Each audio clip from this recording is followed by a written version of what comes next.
Thank you. Can I just confirm that you can see me and that I'm quite audible? Jan, I can see you. I can see you. And the line is not so good. I don't. It could be from my side. Let me just move a little bit closer. Can you hear me better now? That's correct. Okay, thanks. Then I will then proceed. Thanks, Gunati. I think good morning to all concerned and connected this morning. Now, the purpose of this morning's media session is basically to provide an update on the current generation capacity constraints.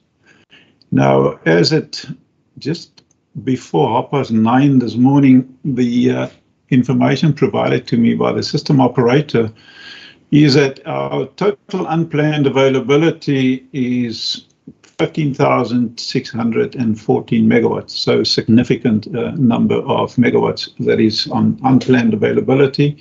Our planned unavailability is 5,500, so in total our unavailability as of this morning was just above 21,000 megawatts, to be precise, 21,119.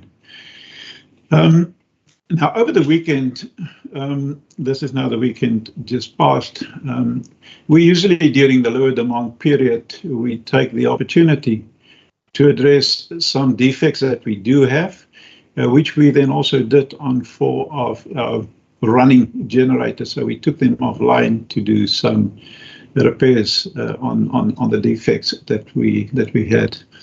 So we always knew that this was likely then for us to require and to utilize some open cycle gas turbines even over the weekend and then also over the evening peaks. Now on Saturday, a Camden unit as well as a Majuba unit unfortunately were taken offline due to boiler tube leaks. So in general then overall on Saturday we required 5 open cycle gas turbines to support the system and keep the pump storage dam levels in check. And that is important to make sure that we don't deplete the upper dams. However, on Sunday morning, we had another 4 generators that tripped, hampering our ability to replenish, these dam levels. Now, Kusile 4, and I must state that Kusile 4 is a non-commercial unit, was also taken off for most of the day for basically capability and commissioning tests. Now, Kusile 4 has been supporting, and we're quite grateful for that, been supporting the system with about 600 megawatts during the weekdays and performing then of the necessary commissioning tests happen overnight as well as on weekends. Now, as a result on Sunday, due to the reduced capacity we had available, we then needed to run 17 open cycle gas turbines on a Sunday in order to ensure that we keep the dam levels from deteriorating any further. Now, having done that on Sunday, by Monday morning, we had the dam levels completely replenished. And we really anticipated a return of 2,500 megawatts of generation capacity on Monday. So of the 2,500, we have successfully returned 2,000 megawatts. However, by 2 o'clock yesterday, an additional 7 generating units totaling about 3,200 megawatts had tripped, and we were relying then again on 16 open cycle gas turbines, as well as we had then to utilize the pump storage generators to support the system. Now, yesterday afternoon, at that point, it was then really clear that overnight load shedding was necessary to reduce specifically the open cycle gas turbine generation usage of diesel, as well as to conserve and to make sure that we do not use gas, to replenish our pump storage dam levels. However, just before 4 o'clock yesterday, we had another unit that tripped, Medupi Unit 3 tripped, and the load losses increased then by a further 500 megawatts. resulting in complete insufficient capacity then to meet the evening peak. So a total loss at that stage, this is 4 o'clock yesterday afternoon, of 4,500 megawatts. It is hard to believe, but it is true. We therefore had to implement stage 2 load shedding at very short notice yesterday afternoon at 5 o'clock, and it's still ongoing. So we managed to supply the peak by running all 20 open cycle gas turbines, all 6 emergency generator transformers, as well, including stage 2 load shedding. So we found ourselves, as you can imagine, with 4,500 megawatts of loss in one day in a very difficult situation. Now, what has happened since yesterday? Since yesterday evening peak, we had returned 4 generators, but taken off another 2, further 2 generators, Letabo 4 and Hendrina 2, Letabo 4 because of a boiler tube leak. So we had a net effect of 800 megawatts in available capacity. So what do we expect today? We expect today another 3 units to return. So it's Kusile 2, it's Tutuka 1 and Majuba 4. So these are all big units, so we do expect them to return today. So the outlook for the week is that an additional 4 units, Medupi 3, the one that we've lost yesterday late afternoon, Matimba 5, Matla 5 and Kendon 7, they are all expected to return to service by the weekend. But as we all know, due to the unreliability and unpredictability of the generators, and to prevent the need for any higher stage of load shedding, we unfortunately have to inform the public that we will continue with stage 2 load shedding up until 5 o'clock on Saturday morning, the 12th of March. We again do apologize. We really do apologize for the very difficult situation we are placing the people of South Africa and the negative impact that we fully understand that we have on the economy of the country. So we really apologize for that. I would then like now to ask Philip de Cochet, he's our Group Executive for Generation, to take some time and also explain in a little bit more detail where we find ourselves and perhaps the outlook going forward. So, Philip, thank you so much. Thanks, Ikonati. Thanks, Jan. Good morning, everyone. I think Jan, you've covered a lot of the issues, but starting really during the weekend, we've lost a number of units. 2 units at Camden. One of those units has returned, and then 1 unit at Majuba, boiler tube leak. That unit, we're hoping it will return later today. It's also delayed because on returning, it picked up another issue. And then on Sunday, Kusile Unit 1 was taken off because of a boiler tube leak. And then 3 other units were taken off, but those have returned, and that was Hendrina Unit 5, Majuba 1 and Grootvlei 3. And then on Monday, as Jan indicated, we lost capacity of about 4,500 megawatts. Some of those have returned. Others will be returning during the course of today and tomorrow. Jan indicated Tutuka. We picked up a delay on Tutuka, and Majuba will also be returning maybe later this evening. Again, because of an unrelated issue that was then picked up. And then early this morning, we lost Letabo Unit 4 after we brought back Letabo 1, and that was due to a boiler tube leak. And it just then to explain some of the risks, some of the issues that we are facing, some of the issues that are leading to these type of high unreliability and this type of poor performance. One, it's because of the age of our plants. We are doing maintenance, and in many cases, some of these units have had their fair share of maintenance. However, we are not that at this stage. We've not really succeeded in predicting and in working on all the components that need to be worked on.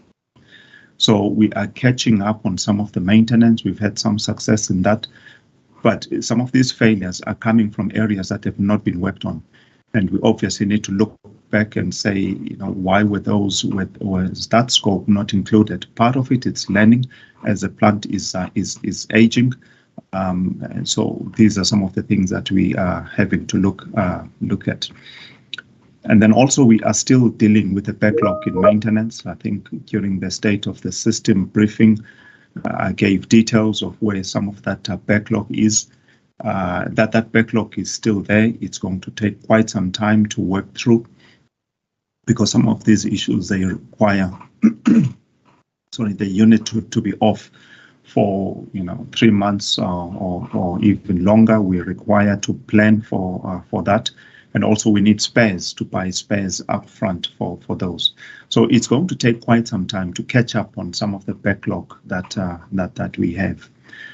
The other issue is our constrained system. So our system is constrained, and as a result, we run with units that have got a risk. We know about the risk, but we're looking for a time when we can fit that unit without impacting their ability to supply electricity.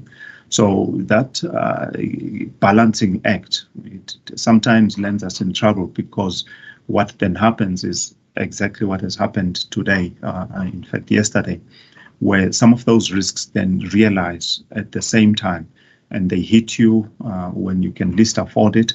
And although you knew about them, but you had not worked on them. So those are some of the things, and unfortunately, we still have deferred some outages even now because of late funding that hit us at the beginning of the financial year. So some outages have been deferred, and that is another issue that we have to contend with. We've spoken about skills again, so some of the issues that we're facing in terms of maintenance is also related to skills. We have taken action in terms of addressing the skills shortage, and maybe later we can talk about some of the initiatives that we've got on the goal. And unfortunately, we still have more failures on some of the new build stations, both Medupi and Kusile. Some failures that one would not expect at this stage of the plant. At the age of the plant, and we are doing studies now to find out exactly why are these components, why are these areas are failing more than what we should be expecting for a new plant. So there we still not quite where we should be. So Kusile, for instance, at the moment we are not running any of the commercial units. There are 3 of them. 1 unit is on a boiler tube leak. 1 unit is on an outage, and then the 3rd unit is a unit that we are hoping to bring back later today. But again, these component failures are really hitting us, and we are looking at that. So that is where we are. Those are some of the reasons why we are where we should be. It's having an impact on the performance of Eskom. It's having an impact on our ability to supply electricity to the country. Thanks, Jan. I think I'll stop there.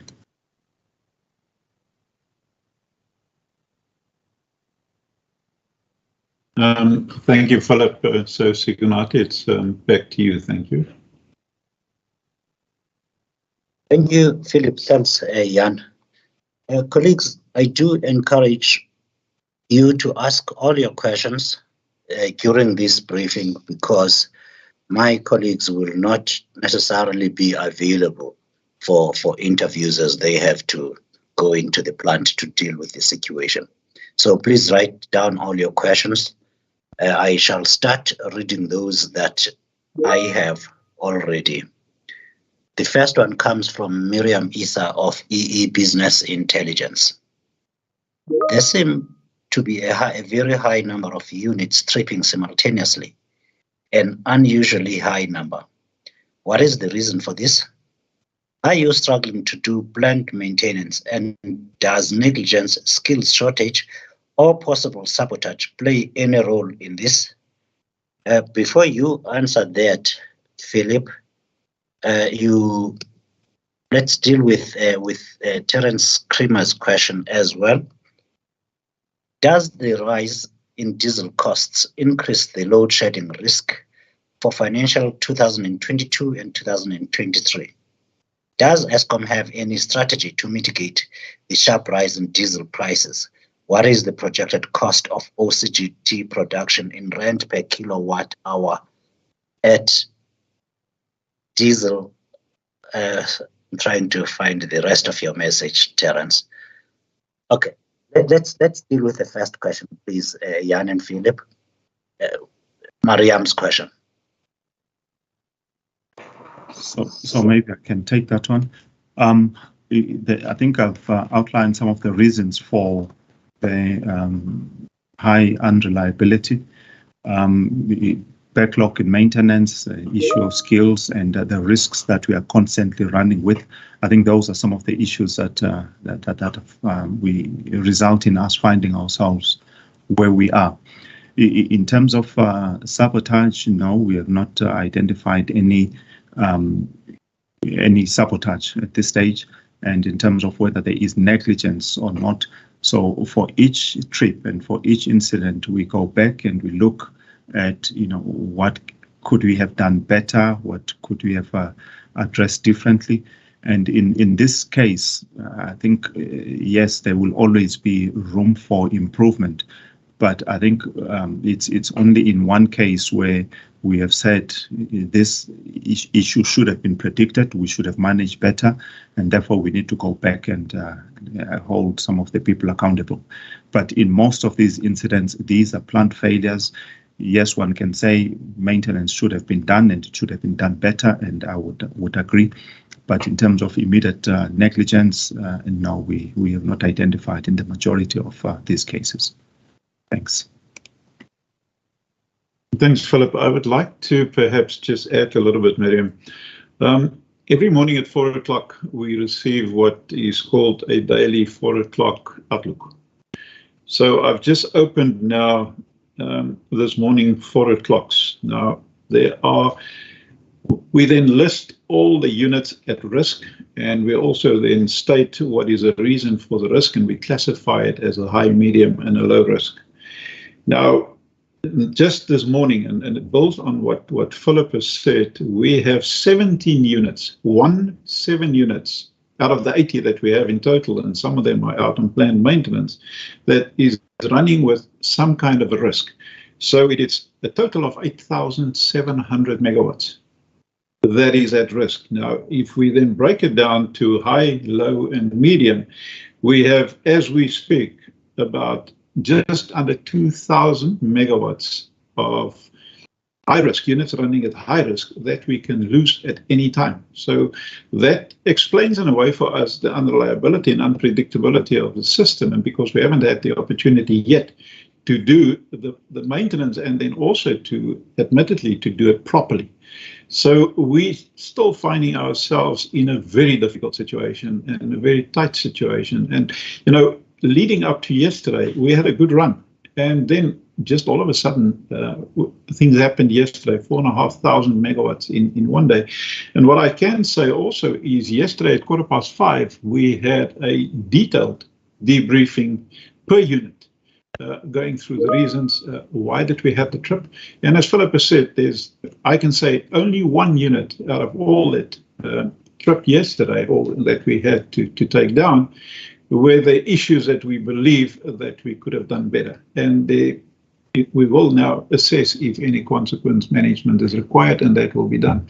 So I just wanted to highlight that we are really running with a system that is at high risk currently where we are, and that contributes to where we find ourselves.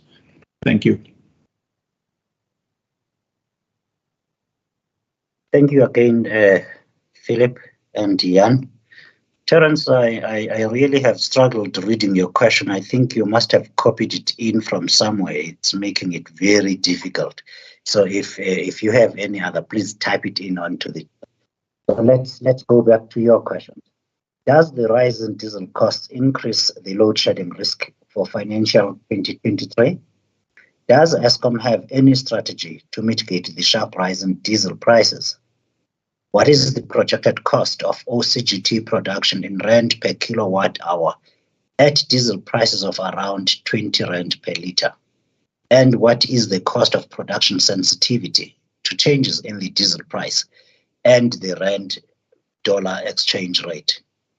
How much revenue has NERSA approved for the current 2021-2022 financial year and the 2022-2023 financial year for OCGT costs?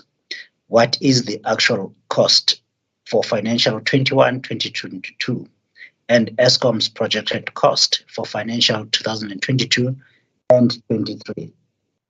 Terence, immediately I must tell you that the Chief Financial Officer is addressing the International Women's Day event that Eskom is holding amongst its employees. So he is not in this particular meeting. I will ask both Jan and Philip to do what they can in answering your questions, and we will then go and find the finance department to respond to the rest on an email to yourself. I hope that is okay. Oh, Caleb is here. Thank you. Caleb, thank you. Please do take the question. Switch on your video. Thank you. Okay, can I proceed? Apologies. Thank you, Sekonati. Thanks, Terence. So I was addressing, I've just excused myself to join the media conference. Terence, just on average, historically, NERSA has awarded about a 1% load factor for diesel costs, which generally equated to about a 1 billion rand allowance in the past. And that's what we've got for this financial year, FY22. Obviously, as we've indicated, based on the usage this financial year, we would are projecting to spend in the region of around, I think, just under 6 billion rand for diesel for the Eskom plants. But you also need to add the IPP costs for Avon and Dedisa. That's in the region of another 3 billion rand that was projected. Coming back to what did NERSA allow for FY23, we still await the detailed reasons for decisions, but we have heard in the media statement that NERSA, the regulatory member, Mr. Gumede, if I recall, say something in the region of about a 3% load factor. That would give you, we expect around a 3 billion allowance. And then just lastly, to your last point, what are we anticipating? I think firstly, it's based on the system and the load factor, but obviously with the war in the Ukraine and Russia, that we've all seen that oil and gas prices are escalating. That would still need to be factored in on our side. But as a bottom line, we only have a certain amount that we can afford from a liquidity perspective. So this will put pressure. And what are we doing to mitigate this on the finance side? We are looking at options to hedge our diesel and fuel oil prices going forward. I guess the timing couldn't be worse, but we've already started those discussions. So unfortunately, I can't give you exact numbers at this point in time. We are still addressing those implications, but as Eskom, we definitely cannot absorb. Well, if the price, I've heard on the radio coming in this morning, if the price of oil has to double, I think it's going to impact on in terms of the energy that we can produce from diesel going forward. That's just a summary from my side. Thanks, Sekonati, and thanks, Terence. Thank you, Caleb. The next set comes from Chris Yelland of EE Publishers. Please, can you advise the financial and supply chain impact on Eskom caused by the Ukrainian war and the general commodity cycle on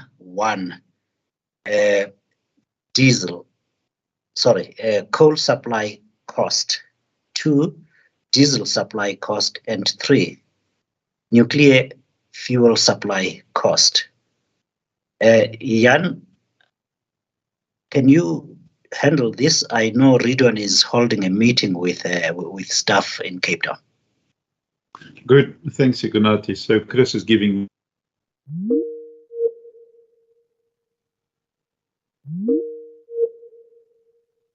in the Eastern Europe, and Russia, Ukraine and Russia. We are cognizant of the fact that prices are escalating quite rapidly and drastically.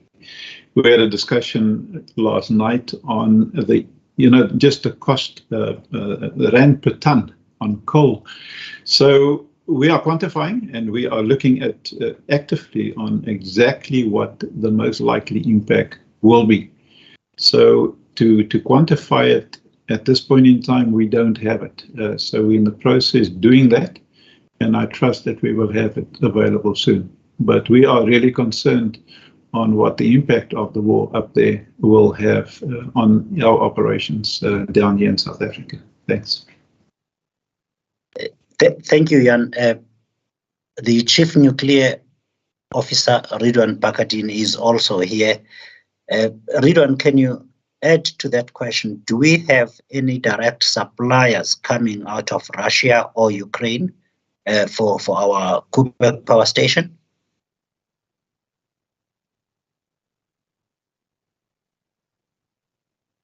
Good morning, Sikanati. We have no direct suppliers from Russia or the Ukraine. However, some of our supply chain it's likely we have sub-suppliers coming from Russia. So we are evaluating currently if there is anything there that may be impacted going forward. Up to now, we've not seen any risk though. We're not seen any impact. Thank you, Ridwan. The next set comes from Janine Erasmus of Business Day. For how long have all the Kusile commercial units been offline? Has it been since the previous round of load shedding? Let's take that with Chris's next set of questions, please. Please, can you advise all the issues that caused the steam generator replacement project on Koeberg Unit 2 to be suspended? I have heard that the issues go beyond simply the lack of readiness of the containment building to house the radioactive old steam generators. What are the other issues? Ridwan, please can you address this? Chris would have missed our previous meeting on Friday, our briefing specifically on Koeberg. Can you address this, please, Ridwan? Yeah, thank you, Sikanati, and good morning all. So yes, we did discuss on Friday that at the media briefing that one of the big factors was that there were some facilities and preparatory work before the outage starts that were not quite at the level expected at the start of the outage. The intent was to, however, work around that to not impact the schedule. However, it does complicate the negotiations and the work being done by the contractor. What we have seen though, and what drove this move was in the first month or month and a half of the outage, the preparatory work that is needed before one actually starts removing the steam generators.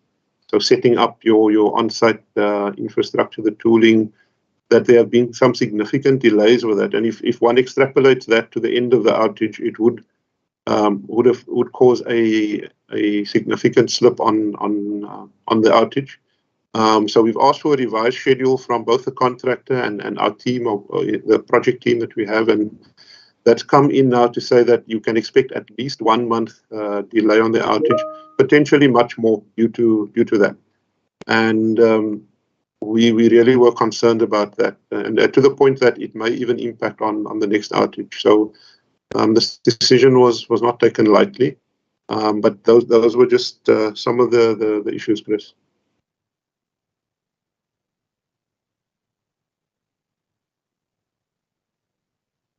Thank you, Ridwan. Philip Tugashe, please answer the question on Koeberg. For how long have all the commercial units been offline? Has it been since the previous round of load shedding? All right. So this is Kusile, right? Not Koeberg. And the answer is Correct. the answer is no. So these units were running.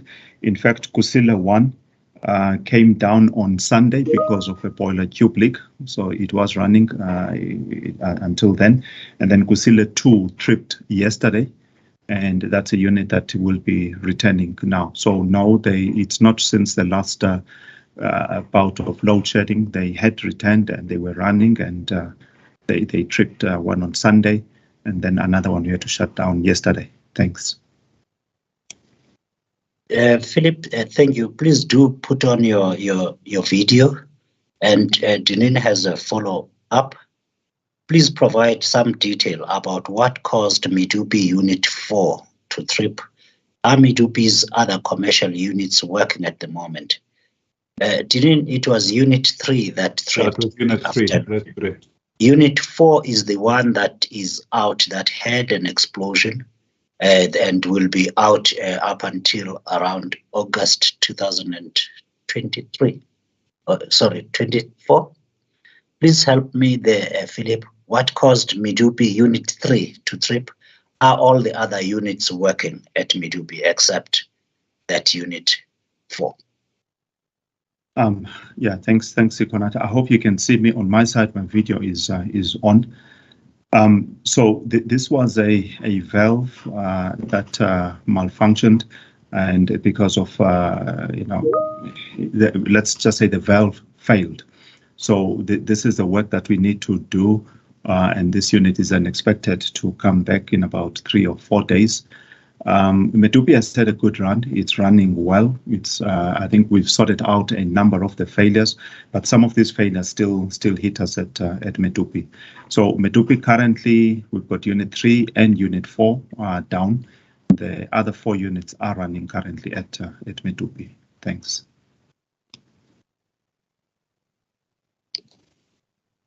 Thank you, Philip.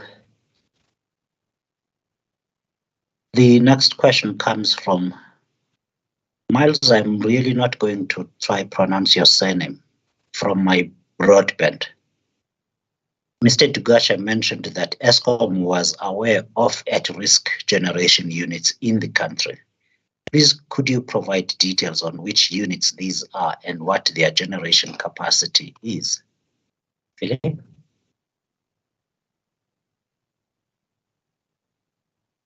Yeah, so I think Jan has also indicated these units. So this is a report we get every day at 4 a.m. So is currently 8,700 megawatts, which is at risk, and it varies. So Arnott, they've got 2 units, Unit 4 and Unit 5. One we know that is running with a boiler tube leak, and then another one has got an issue, a defect on a pump. So it is running at risk. Duva, Unit 4, we've got a leak on a FRF. It's fire-resistant fluid that is used on the center line on the turbine. So that is at Duva, it's 575 megawatts. So we can provide this list. It goes down. There's units at Majuba. There's units at Kendall that are running with risk, and again, it's plant issues that we know of, but we're looking for waiting for an opportunity so that we can address those. So this is a list that we can actually publish. So I really would not just like to go through all of it, but we can make it available immediately after this. Thank you, Philip. I wish you can just add that a lot of the time there will be some fault or another on a unit, but which can still run at a certain capacity, not necessarily full capacity. Am I correct? Yes, Sikonati, you are correct. So some of the units would increase what we call partial load losses. So they take away some of the capacity, but it's still preferable to run those units because we are benefiting from the megawatts that are there. So again, we will continue to run those units and while we're looking for an opportunity to attend to those issues causing those partial load losses. Thanks. Those were Miles's questions from my broadband. Terence Creamer wants this question answered again. Please, Caleb, come back in. Does the high and rising price of diesel increase the risk of load shedding? I guess the question there, Caleb, is there a point where you will say, I'm not paying for any more diesel at these prices? Yeah, thanks, Sekonati. Chiran said at the end of the day, Eskom from a cash flow perspective can only afford so much on diesel, and we'll get to a point where we just don't have funds to pay for additional diesel beyond a certain point. But I think most importantly, we should look at the performance of the generation fleet, and that is the area we need to address to mitigate against future load shedding. But bottom line is we don't have a blank checkbook to continuously spend on diesel based on what we've received from the regulator, based on the government equity that we have. And at the end of the day, we got commitments to make to avoid a situation where Eskom cannot meet its contractual obligations, be it in terms of debt commitments, be it in terms of other creditor commitments. So that's what we will have to balance from a financial perspective. Thanks. Thank you, Caleb. Jan, you wish to add some comment on this? Yeah, I'd just like, thank you, to add what Caleb has said. Up until now, Terence, we haven't load shed to save any diesel. So I want to make that very clear. This is not contradicting what the CFO said at all, but I'd just like to make it very clear. Up until now, we haven't implemented any load shedding to save any diesel costs. So it is about to all the time monitor your levels, your emergency levels. So that is water as well as diesel. But because we talk about diesel, it's to really monitor your diesel tank levels, and then to also have a good understanding of your logistics when you are utilizing your emergencies, diesel specifically, extensively. So, and when we then get to a stage that we have to implement load shedding, it is then about capacity. Number one, do we have sufficient capacity using the emergencies over and above what our system can provide? And then also to look at the levels of the emergency, that we don't deplete it to a stage that we have serious problems. Thank you.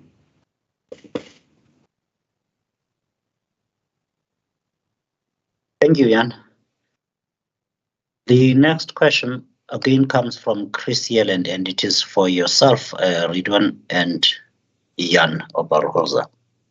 Please, can you confirm that both Eskom and the National Nuclear Regulator was aware that the containment building for the radioactive old steam generators was not complete and ready when the NNR approved the Eskom safety case and gave the green light for Eskom to proceed with the steam generator replacement on Unit 2?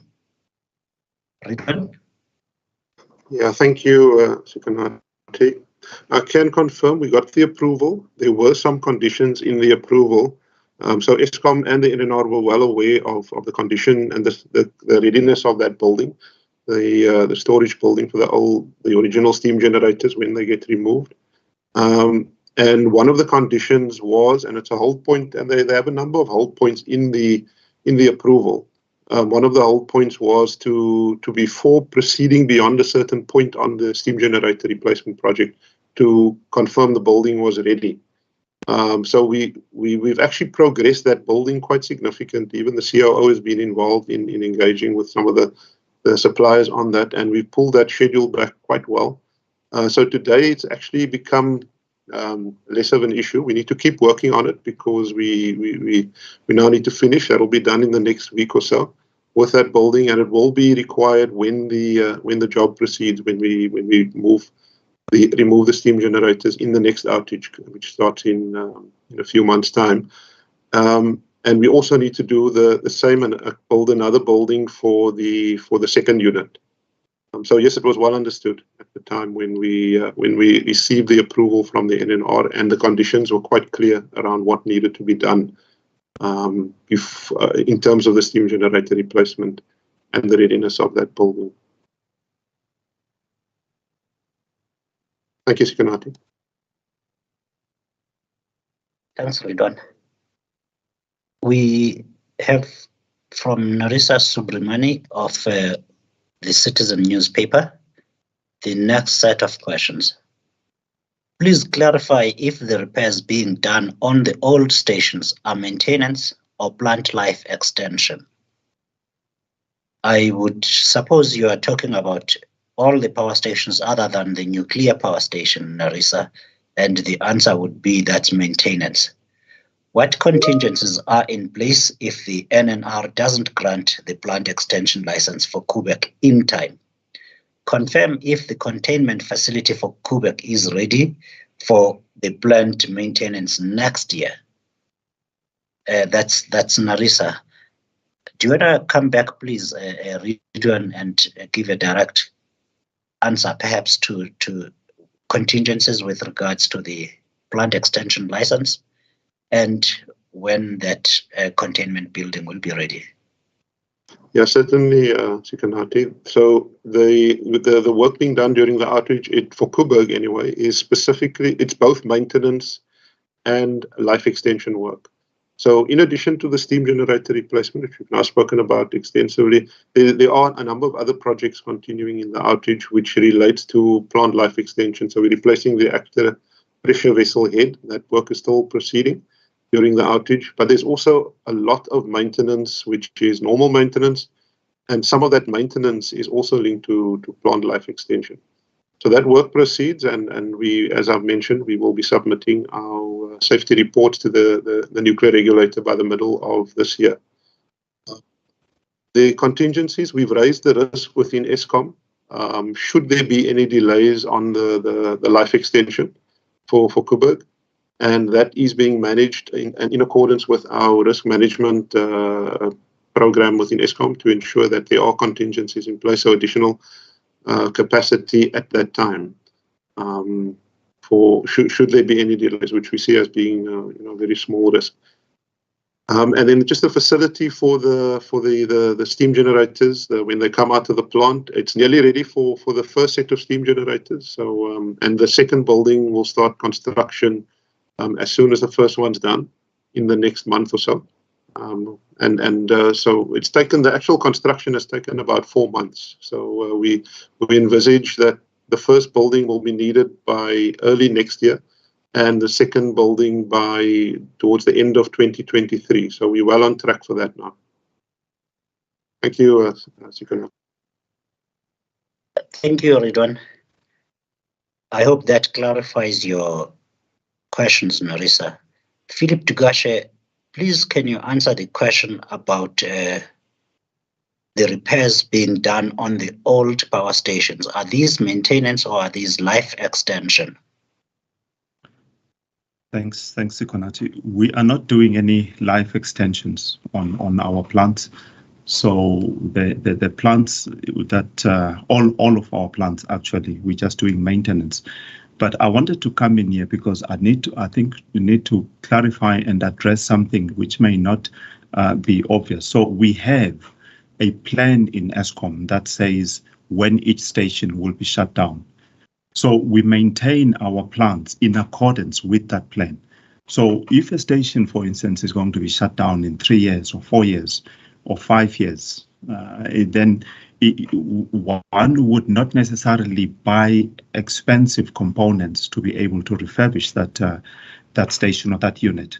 That certainly is the case on some of the stations like Grotvlei, like Camden, and clearly it's the case on some of the stations now that are approaching their end of life as well, that will be shut down, like Tutuka and Kring. So we're facing with those issues. Now, if you refurbish rather than do a total replacement, your maintenance strategy has changed and your reliability will definitely be impacted.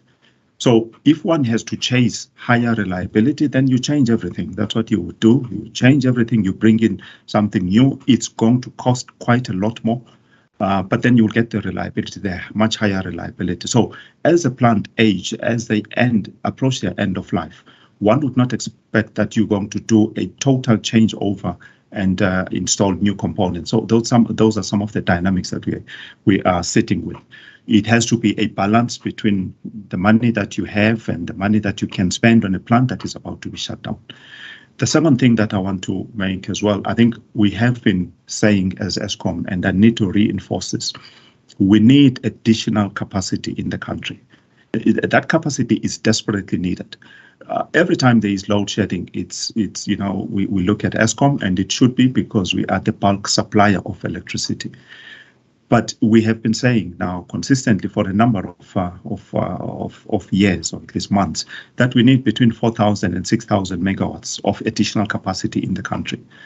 Without that, it will be impossible to say that we're going to have a reliable system, because we need, as we indicated, we're running with 8,700 megawatts of risk on our system. The right thing to do would be to shut down those units, do the maintenance, because they are going to trip and they're going to embarrass us at a time that we do not expect. So the right thing to do would be to shut them down and attend to the maintenance so that we can have more reliable units.